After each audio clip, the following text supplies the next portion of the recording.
tell you the time that the person tried to give me a sticker at the thing? Well, you caused a scene? I didn't cause a scene. The lady caused a scene. Oh, did she? She did. This old lady.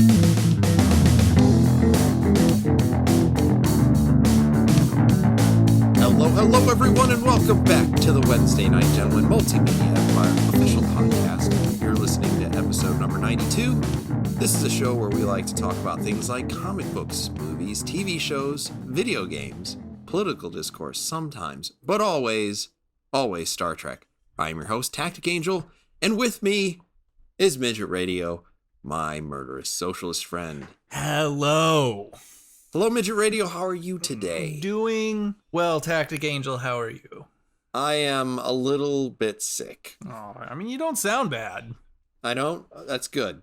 That's good. Because I blew my nose a lot before we started recording. That's a professional move. Nice work. And as always, we are drinking while we're talking about things. I'm having a hot toddy.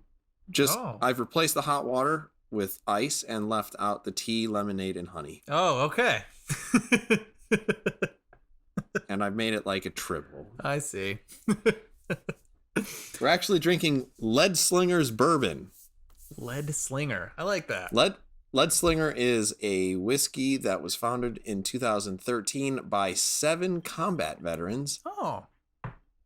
And we're going to see if they should have stuck to their day job, but it's got an eagle holding an M4 on the bottle and flying with the stars and stripes and everything. Wow. So you're like, I got to do it, man. Yeah. I feel like it's effective marketing. So here we go. It sure is.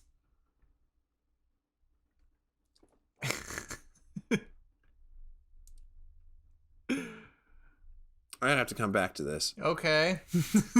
What are you having? The still house. I cannot find that now.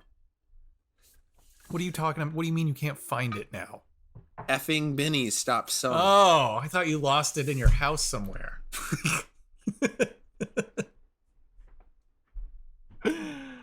No, at least then there would be hope. Well, that's bullshit, man. I know. I want to speak to the manager. It's really fucking good. It is really effing good. I haven't had it in a while, and I'm like, holy shit, this is really good. I mean, I don't want the little turpentine bottle at this point. I want the full, like, paint thinner can. Yeah. Like the industrial size one that you buy for, like, big painting projects. Fuck yeah. God, they need to do that. Like, yeah. Here's 2 liters of whiskey. Like, thank you very much. Fuck yeah. Anyway, well, that's good. That's Sweet. good. Neither one of us are drinking anything that could be construed as I don't know, in the theme of what we're going to be talking about. I almost went for the Suntory, but oh, well then I do have an American, like a fiercely American thing. That would have been fun. Mm-hmm. That would have been a balance, but then I realized I'd have to open the bottle. So it's like, yeah, fuck it. That is a lot of work. Yeah. So anyway, what you don't know, but we do know, is that we are going to be talking about Midway. Midway is a movie named after the Battle of Midway, which is in turn named after an island where the battle took place, Midway, which is named, I assume, coincidentally, after the fact that it is about halfway between North America and Asia. That was a solid rundown of the etymology of Midway. In any case, the Battle of Midway took place on June 4th, 1942, with some follow-on actions that would last a couple more days. Strangely, this is the second major motion picture ever to have been created about the event, though Midway ranks among the Battle of Actium and Trafalgar as one of the most important naval engagements in human history. This movie in particular comes from the visionary mind of Roland Emmerich, who also helmed Universal Soldiers, Eight-Legged Freaks, and the history buffs, or actually very specifically not for history buffs, movie The Patriot. Yeah. Midget Radio. Yeah. First impressions, Midway, movie, go. It's okay. It was okay. Isn't it technically actually like a remake of the only other movie about the Battle of Midway? So I have not seen the 1976 movie starring Charlton Heston, Henry Fonda, James Coburn, and like a slew of other people. I don't think it's specifically about exactly the same stuff. Okay. But the other movie does pick up at the Doolittle raid and goes through Midway. Okay, I see. This one starts at Pearl and ends at Midway. Okay. Which is a little bit more history. I want to say, looking at the cast of the original, that it probably isn't a shot for shot thing. Okay. But sure. There's probably some similarities.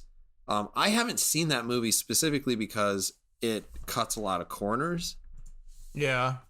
It uses a lot of, and this is going to sound a little strange, but it uses actual historic war film footage. Oh, yeah. Okay. Rather than using actual new special effects. Yeah.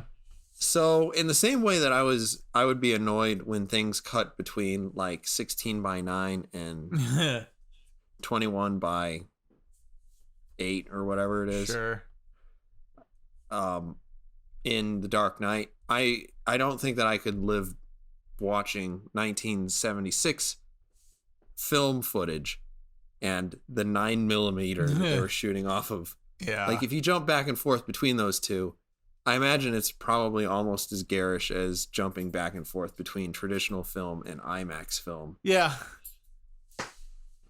So yeah. I've never done it, and they also recycle some special effects from movies like Tora Tora Tora. Oh, really? And some other historic films that were made around the same time. Some of them are foreign films that I haven't seen, but that always seemed a little cheap. And I mean, I love Charlton Heston, but I've never seen it. Well, neither have I. It's almost certain that if Charlton Heston was in that movie, that it was more acted, if not better acted. Oh yeah, probably yeah. Most likely. God, I love that man. He is pretty amazing. So, I haven't seen that, and I think it's a little bit different. I think this is really the first stab that anybody's made. I mean, it's definitely the first stab that anybody's made in like 43 years. Oh yeah. So that made me interested in seeing it. I think the It's Okay is about where I'm at. Yeah. I actually kind of felt like the way that they made this movie undercuts the stuff that they're trying to tell you. Okay. So, like, I was shocked in doing a little bit of research after seeing the actual movie that a lot of the stuff that's in the movie is actually true. Yeah. And it's probably just because of how the movie is put together to make it more interesting that makes it less interesting. Yeah. Because it's just like, well, all this shit never happened. And then you go and you start reading about it, you look it up, you're like, oh, some of this shit did happen. Yeah. And some of this shit kind of happened. Yeah. And then, given the normal allowance for, creative liberty in a movie, you can fill in the rest. Yeah. But it kind of feels a little bit like they were going for like World War II Star Wars. And yeah. that's The planes are a little bit too maneuverable. Yeah. The close calls are a little too close. Yeah. And like it starts out in kind of this isn't really a spoiler because it's in the trailers. Like you see the Zeros coming down and strafing people in the streets. Yeah. And they're at treetop levels. Yeah. Now I don't need to tell you, because you've played GTA, why you don't fly a plane at tree level. Sure.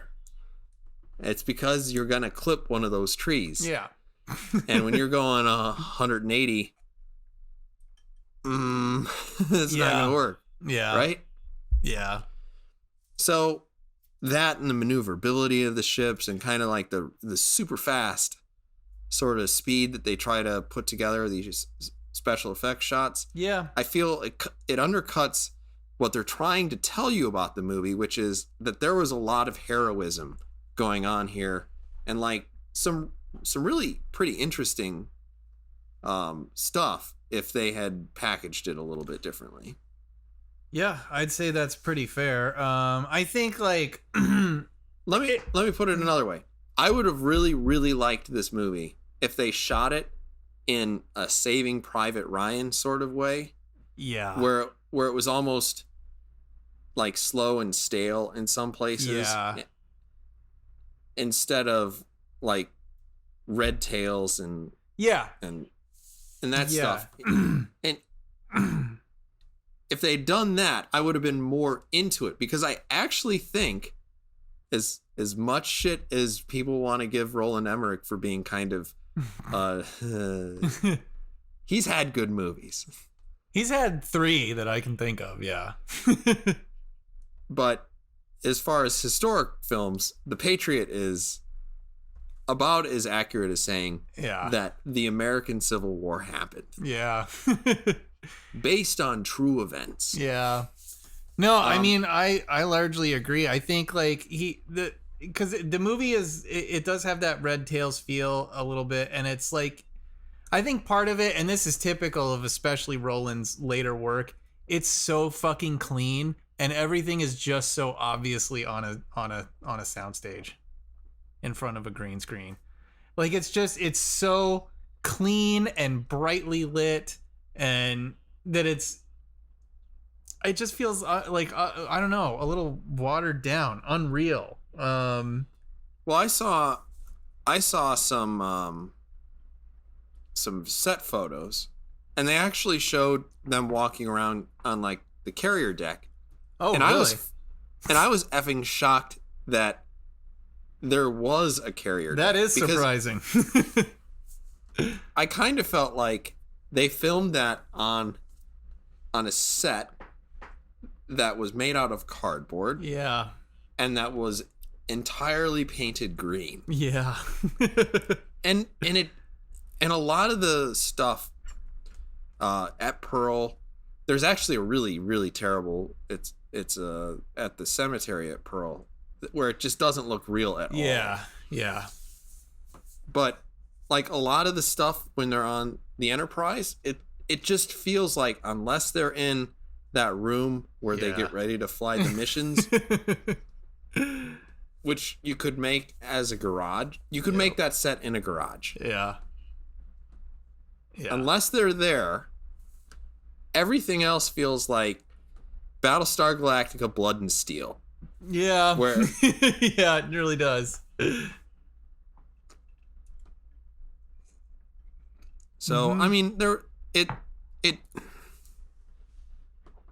undercut itself in a couple of ways. And I mean, to look back at historical films like Dunkirk that came out like a year or two ago. Yeah. They went to great lengths to use actual Spitfires, to use, like, they didn't use ME-209s. They actually used I think they used the Spanish Civil War equivalent. But, I mean, they're visually almost identical. Okay. There are no operable German bombers of the type that were used at the time. But what they did is they built like like a really high quality model, an actual flying model. That's nice. So you figure if you send up like even a 1/12 scale model, I mean, how hard is it to tell the distance between a model and the ground if you just assume that you know how big the plane is? Yeah. It's impossible, right? Yeah. And if all you see is in the background, it's crashing. Like, if it's set against the sky, is that model like a mile away and actual scale, or is that model, 500 feet away? Yeah.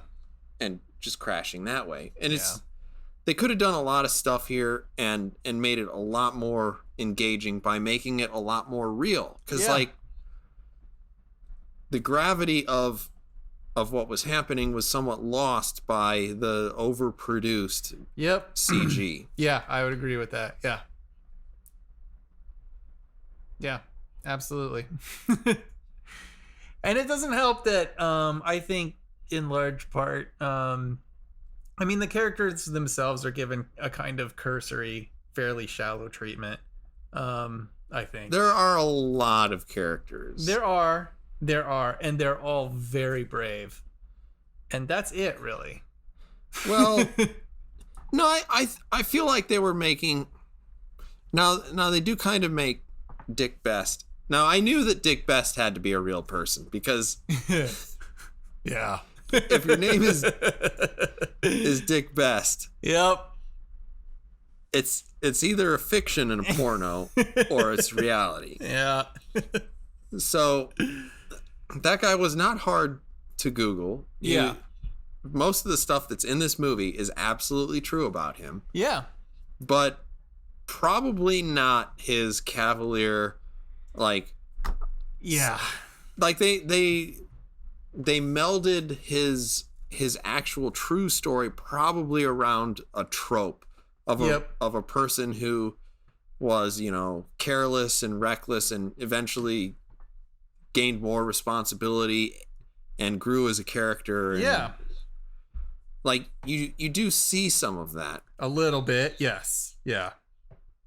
I think if you just feel more about, I think if you have a little bit more time, maybe if the movie was 20 minutes longer and they didn't try to jam as much into it and you had more more character moments and exposition. But I mean there's a lot of history that they're trying to pour into this. There is, yeah, and that might be part of the problem. You're at Pearl Harbor, then you're in South China Sea, then you're back at Pearl, then you're over Tokyo, and then China. Then you're doing the Doolittle raids, then you're in Midway. Mm-hmm. There's it's a lot. This is 6 months of a bunch of stuff happening. Now the weird thing that I found also about this is, like, if you go back to like the really, really good historic sort of movies that we saw in the 70s, things like A Bridge Too Far or Tora Tora Tora, they're almost boring. Like the first half of them are very like, here we are putting all of the chess pieces in place. Yeah, Bridge Too Far is about the advance into past Holland. They dropped a bunch of paratroopers. Oh, yeah. Okay. All right. Okay. Operation Market Garden, which we saw in I was thinking Band of Brothers. I was thinking Bridge on the River Kwai. That is different. It is different. Okay. One has Sean Connery. Yeah. And the other doesn't, I don't think. No, it doesn't. So, like, there's a lot of like moving the chess pieces into place, and like the people who are making the films aren't afraid of just saying, this is Toriyama Zumuachi. He is the undersecretary to the foreign minister for plastic bottle caps for the Japanese Imperial Army, and you're just like, okay, and they'll just like type it on the screen and be like, just deal with it. Yeah. So like that was very clinical, and like in this one there's a little bit of that because you have like major characters in history popping up. You have Nimitz, Yep. who's a naval legend. You have Bull Halsey, who's absolutely a legend, maybe overrated in terms of his actual abilities as an admiral, but certainly very inspiring. And you have Doolittle. Yeah. And you're just like, wait a minute. Yeah. So we're like, the people who are really going to get into the names Halsey, Nimitz, Doolittle are the people who really care about the history, who are going to be turned off by the fact that this looks like a video game. Yeah. Yeah. And then there's also like, you know, you're trying to make Dick Best into this almost romantic figure where he's got a wife and we follow the wife and the kids. Yeah. And, I want to live a normal life. I gotta do this stuff because I'm so damn brave. I got a little bit of a Michael Burnham vibe from him too, I gotta say, at the beginning of the movie. And that really turned me off. Because he's just like, whatever, man, I know best.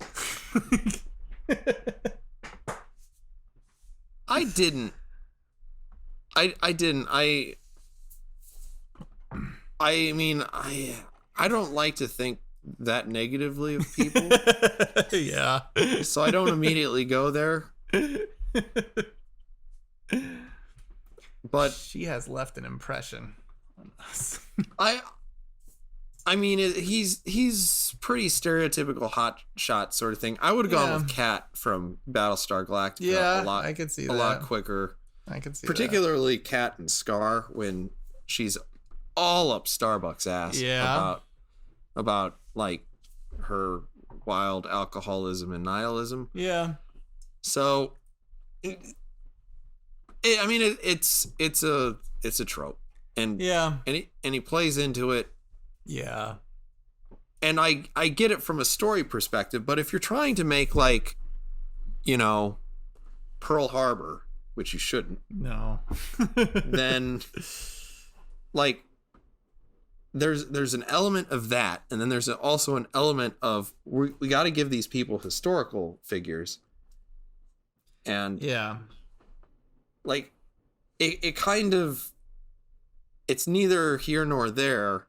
It's a combination of both that just doesn't work. Yeah. Yeah, I would agree. Did you find the action scenes to be engaging? Not really. I mean, to some degree, they were interesting in like, oh, that's how dive bombers dive bomb. That's cool. But man, I would have liked so much more of that. Yeah. But well, I mean, yeah. Well, yeah. But then torpedo bombers and that's kind of interesting. But they did it all too fast, and you didn't get, like, I didn't get any of the ship porn that I wanted out of this. Yeah. Like,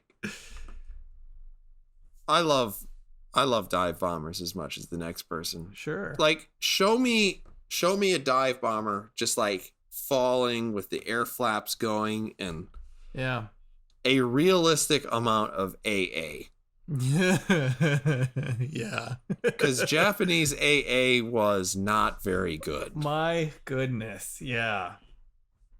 A lot of flack in those cannons, man. Good Lord. Yeah. Good Lord. Yeah, especially right at the end. But I mean, they went overboard on a lot of stuff. Yeah. And they didn't show you the. I was still relatively engaged in terms of the actual action stuff. I can't remember a note of music that was played in the entire movie. Oh, so yeah. I assume Neither can I. It was pretty disposable. Neither can I. Do you want to go ahead and rate this, and then we can talk a little bit about spoilers. I'm not sure how much you care. Sure. Midget Radio on what we used to call the old school Netflix scale. 1 to 5. Unless it's a 0, being Star Trek Discovery. Oh, true. How many stars would you give Midway? I'm going to go right in the 2.5.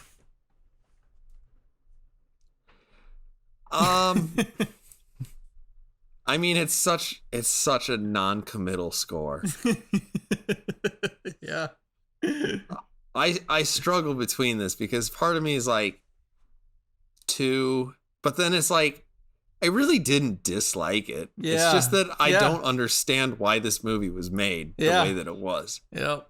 It's really just confusing. I think 2.5 is probably the right way to go. Yeah. If you're more into history than me, which I don't know how anyone would even fathom to gauge that, then there's plenty of stuff in here that's going to piss you off. Yeah.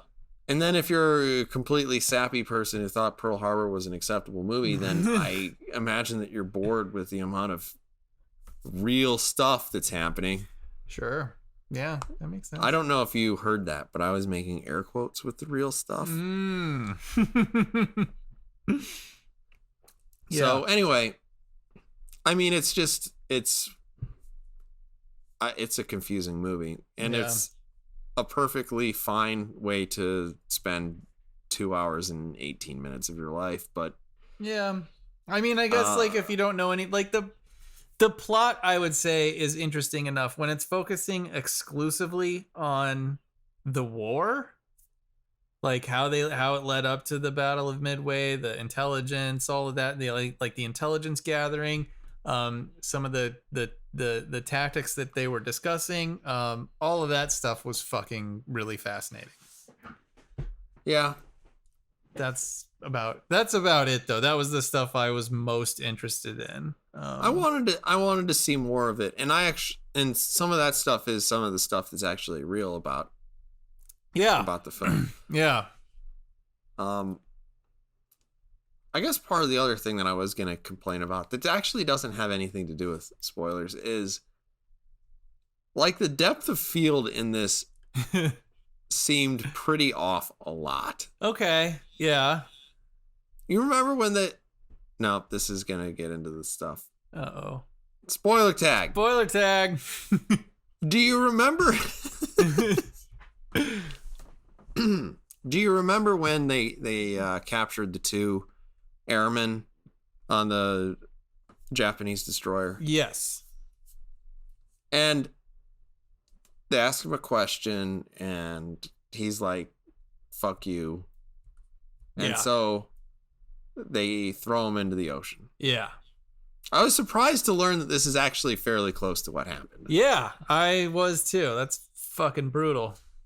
Now, they didn't tie him to an anchor because you don't keep a lot of extra anchors around. But I understand that people will understand that anchors are heavy. Yeah, they sink.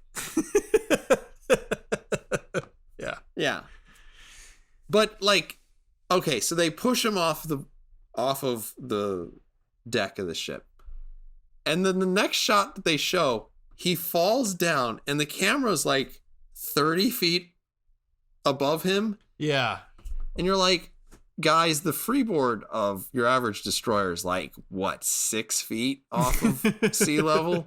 Like, this is not much of a drop. Okay.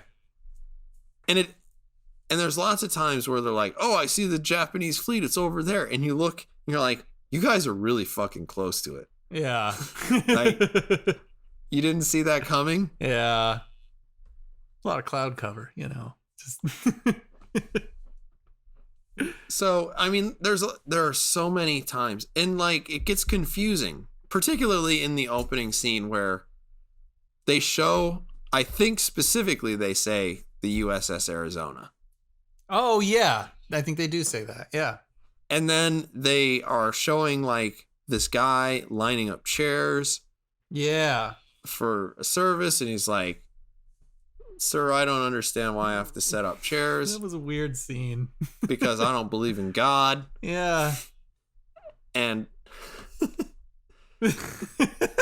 That's weird. Because you're guy, I don't understand. What does that have to do with setting up chairs? Like, the guy says something funny like, well, the only thing you are into is chasing tail, and the Navy's not going to pay you to do that. And you're just like, well, that's kind of funny. Sure. And then they start a battle. Yeah. And then you see that whole thing play out. And then what happens? The ship blows up and it rolls over, right? Yeah. And you're, okay, there's a part of you that's just like, well, shit, the ship rolled over. And then for the historic people out there, they are like, the Arizona didn't roll over. The Arizona was hit between the number 1 and number 2 forward turret, causing a detonation in its magazine that blew out the front of the ship. That's what killed 1,100 people. Okay. The Oklahoma rolled over. Okay. So, like, and then I'm like, shit, are they just copying and pasting?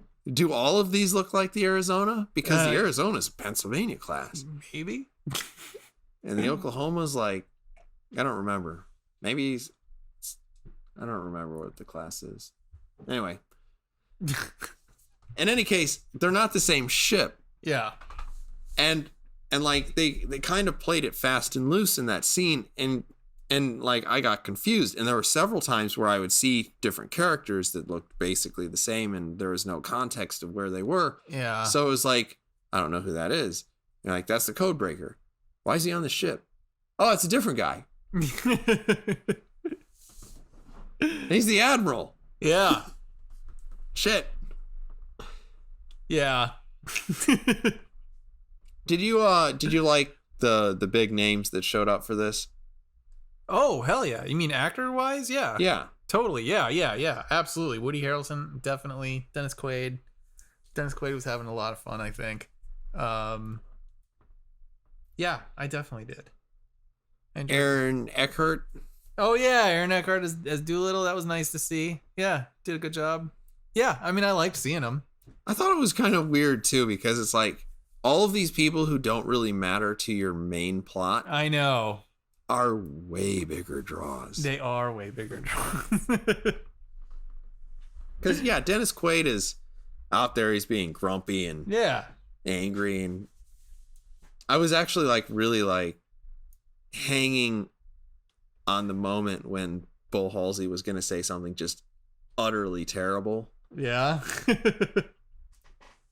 Because like he has a quote that I remember. And he said it apparently on the day that Pearl Harbor was attacked. Okay. He said something like, "When this is over, Japanese will be spoken only in hell." That's awesome. And I was like, shit, you throw that in there, you get an extra star. Yeah. Because I realize that's a terrible thing to say. Yeah. But it's just so like visceral. Yeah. And like, I like it. I mean, what the fuck, man? You're in a war. Yeah. And it actually said a lot about his character. And if you care about the character of Bull Halsey, which I assume most of the people who like this film don't, then it probably would rub you the wrong way. Probably. But if you like Bull Halsey, that says a lot about him. Yeah. So interesting. Yeah, Aaron Eckhart. I thought like following him through China was weird. I thought so too. It's like so symptomatic of this movie, though. I feel like because I was I was interested. Like I was like, this is interesting. This is an interesting thing. But you're not gonna do anything with it. Well, when you get to like the credits, they're like, in honor of all the brave American and Japanese people who fought at Midway. Yeah. And then like 2 slides later, the Japanese killed 250,000 people in retaliation. Yeah. And you're just like, wait a minute. That's kind of bad. Should we be honoring them? Because it kind of feels like that's terrible. Yeah. Yeah, the depiction of the Japanese in general was kind of interesting. Because it was very much like, let's try to be fair and, you know. It was like that's on again, cool. off again. It was a little. Yeah, and you're like, I mean, it's interest. I don't know. This movie like doesn't do anything very well. It really doesn't. Like there's a weird juxtaposition when the bomber, the American bomber, gets critically disabled and tries to crash into the aircraft carrier. Yeah, that actually happened. Okay, but in that instance, the Japanese person said, essentially, Americans would never try to do that because they aren't that brave. Yeah. And then, like, in the next scene, the same people are sitting around talking, and they say, the Americans are very brave. It's just too bad that their planes are so awful. Yeah. And you're like, it would be interesting to show, like, a rising amount of respect. Sure. But, like, it starts at 0. Yeah. And ends at, these people are very honorable opponents. Yeah. Yeah. And then we execute your POWs. Yeah. Yeah. It's a wildly inconsistent movie. And I mean, that's the thing. Like, just like undercutting the things that you would be trying to do with the historic movie by the things that you're trying to do to make the historic movie interesting. Yeah. And I don't understand that. Saving Private Ryan is a captivating movie. Yeah. And it is very, very realistic in terms of its portrayal. It's gritty. Yeah. Very beautiful, gritty, very dirty, and desaturated film. Yeah. It's also a tightly focused movie. Yeah, it does do that. And this movie was not that at all. Yeah, I think I don't know. It's like it didn't know what it wanted to do. I still think if you tried to do this and like you really focused on Dick Best. Yeah. And maybe you still do have people like Doolittle and Halsey and Nimitz show up. Yeah. But maybe. if it's just the story of the codebreaker and the pilot. Yeah. And these other people who show up are incidental to the experience of those two men. Yeah. Then I feel like this is actually pretty close to a workable screenplay as it is. Yeah. And I think you would have made a much more interesting historic film. I think so too. Yeah. I think they would have needed to do a little bit something more with Dick Best than what we got. Yeah. But also if you cut back on some of that extra stuff, then you don't end up with a scenario where it's like, you know, we want to honor the Japanese who fought here and the 250,000 people that they killed. Yeah. For no reason. Yeah. You're like, well, they were guys, mad. Like, can't have it both ways. They're Chinese people, so you know. Anywho. Oh man, all of those movies about all of those like Hong Kong martial arts movies that take place during always vilify the Japanese. It makes a lot of sense. Like they were pretty awful in World War II. Pretty bad. Fuck yeah, Bruce Lee, take them out. But like, if the things that were happening to Dick Best if they carried more weight, as in they were more believable, and were told from a more human perspective, and it didn't just look like he was walking around from green screen to green screen, then I think that does help you to immerse yourself in that character's plot. I don't usually think you need all that much in a war movie to make you care. Sure. Like, to go back to Saving Private Ryan, Tom Hanks' character. Yeah. What do you know about him? You know that his men don't know anything about him. Yeah. And at the end, he does open up a little bit about how he's a school teacher. Yeah. And then he dies. Yeah. And it's really like sad because you're like, man, I like that guy. Yeah. And so you don't need a whole lot of investment because like the stakes are so high. Yeah. And you're with him the whole time. Like you're walking everything with him, you know? Mm-hmm.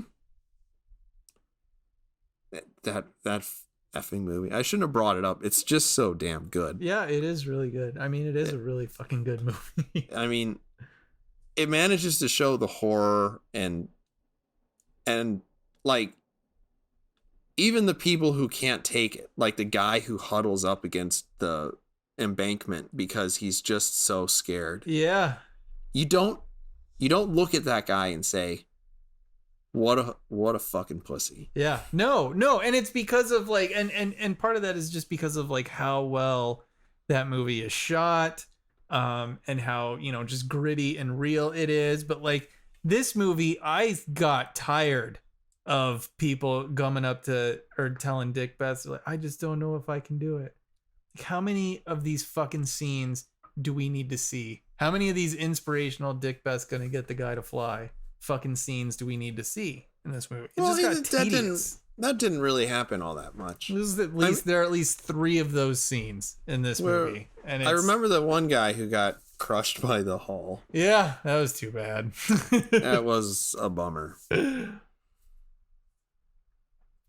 Yeah, so, I was just like, I was so tired of seeing that. And it's like, I mean, I get it, but it's like you get it because they're in a war. Like, I understand, and I would probably be the same way, but at the same time, you're in a Roland Emmerich war. You know, you're in a video game war.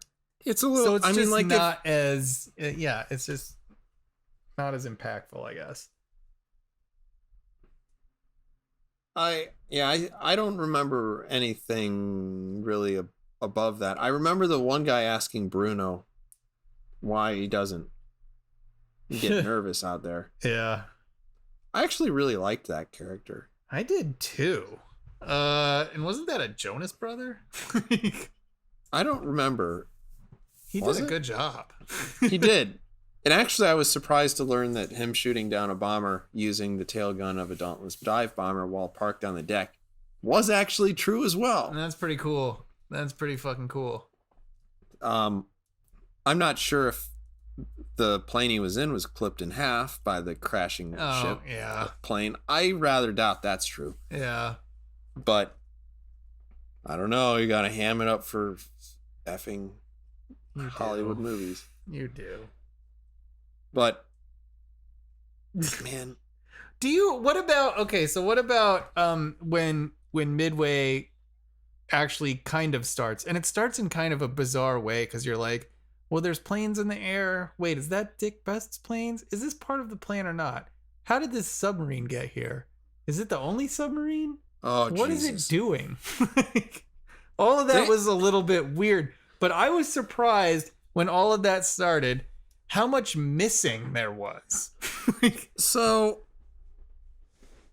like, this is one of the times when it would have been nice if they were explaining to, you know, the rear admiral who was commanding the whole thing what was going on. Because then someone would have been explaining it to me. That would have been nice, yeah.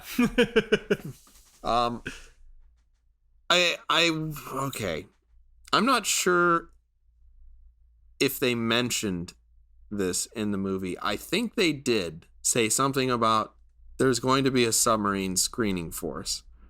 Oh. And it's going to be deployed somewhere over here. Okay. And you're like, okay, that's real. That happened. Now, the Nautilus didn't go sailing into the middle of the fleet. Okay. For no good reason. Okay.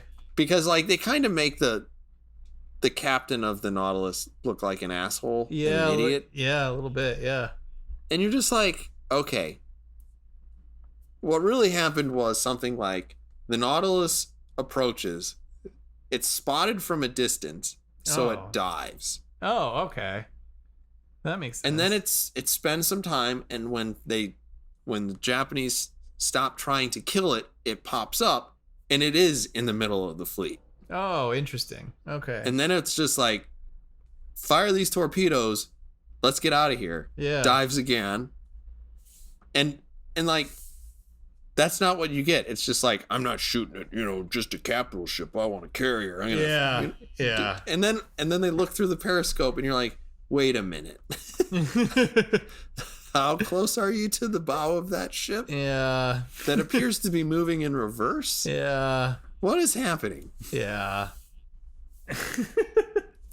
So I think you could have cut out the entire part with the submarine. Yeah, easily. And not lost anything. Yeah, quite easily.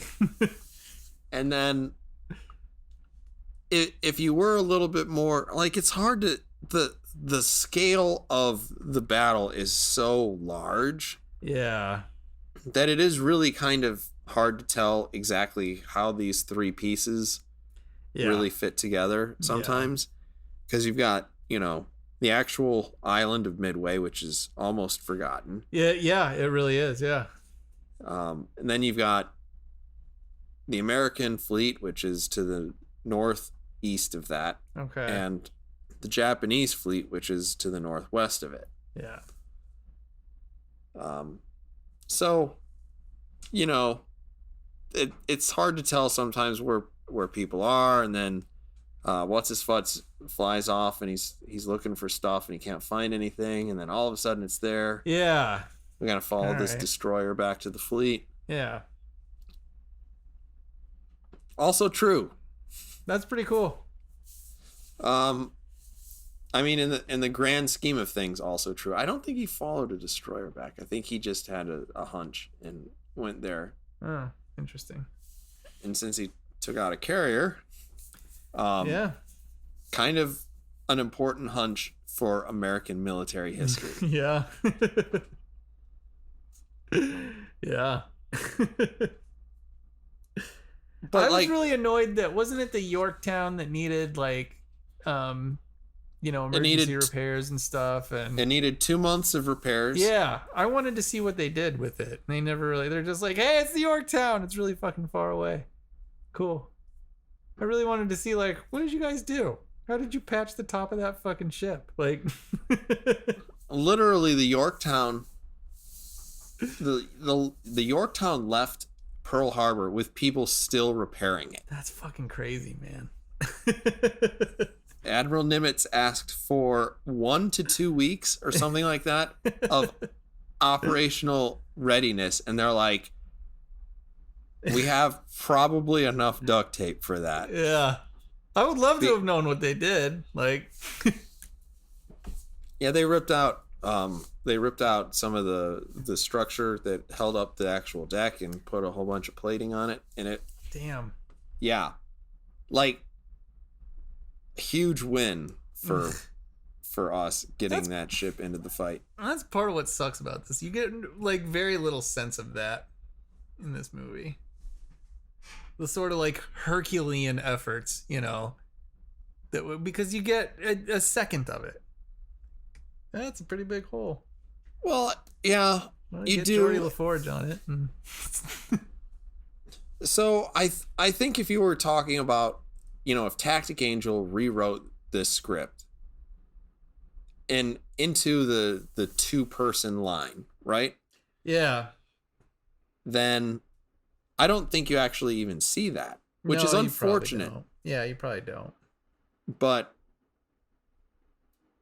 I mean, you might. I mean, you have to come up with a fucking reason. But I think it would end up contrived, so maybe it just ends up gone. But yes, I mean, like, that's an amazing thing. Yeah. But, like, more importantly, when somebody says it's people like Dick Best who are going to win the war for us. Yeah. And the whole thing about him getting tuberculosis Yeah. True. Yeah. And like going out there a second time Yeah. and actually hitting 2 ships, Yeah. also true. That was probably the best part of the movie. When he told all those guys that we need to get. Like, that was the part where I was like, these fucking dudes. And they just walk off. They're just like, all right. I mean, there's just like, that's what we got to do. There's no real dialogue there. I liked that scene. Well, I guess that does remind me of the second time that Dick Best, that I can remember, gave somebody the speech where he's like, I can't fly with you because you're a fucking psycho. Yeah. That wasn't, and I didn't really enjoy that scene. Yeah, I don't think it added a whole lot like, to it. Whatever. I think it would have been better if he didn't directly impugn the character of Best. I think it would have been better if he was just like so shaken by the events that he was like, I don't want to fly. Yeah. And he could have given like a short version of the, if you don't, you're going to remember not doing that the rest of your life. Yeah. Yeah. I mean, I think we've talked about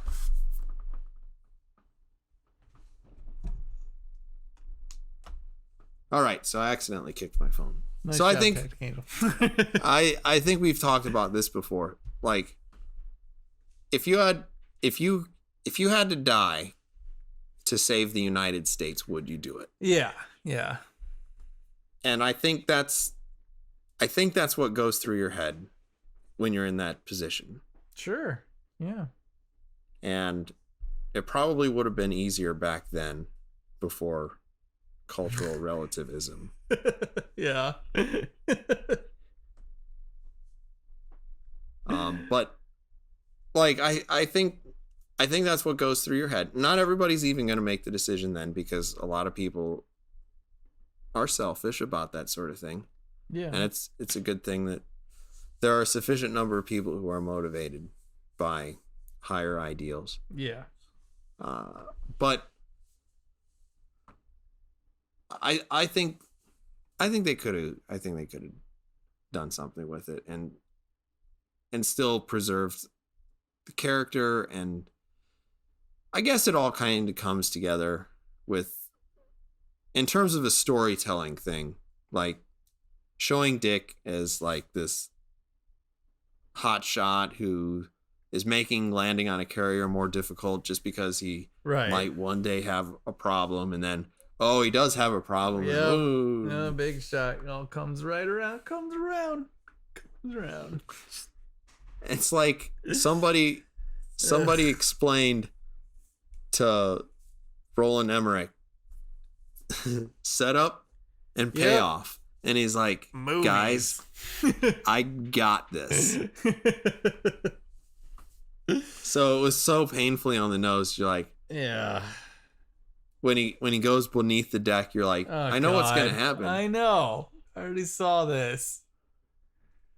Ugh. So, yeah, I don't know. Can I say all the wives in this movie are beautiful, and I would not mind if that fashion came back. I honestly, most of the time when I watch like these period pieces, I can't help but think how awful we look. Yeah. We're all just so fat. Yeah. And none of us care. Yeah. Yeah. So, yeah.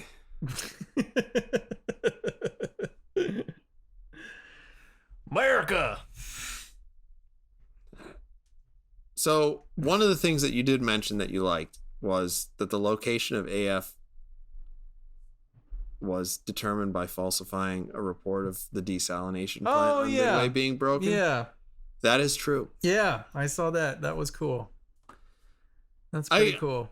Pretty clever. It actually made me laugh, that line. when Nimitz asks, "Is the desalination plant Yeah. on Midway broken?" And he's like, "Not as far as I know." For some reason, I like that.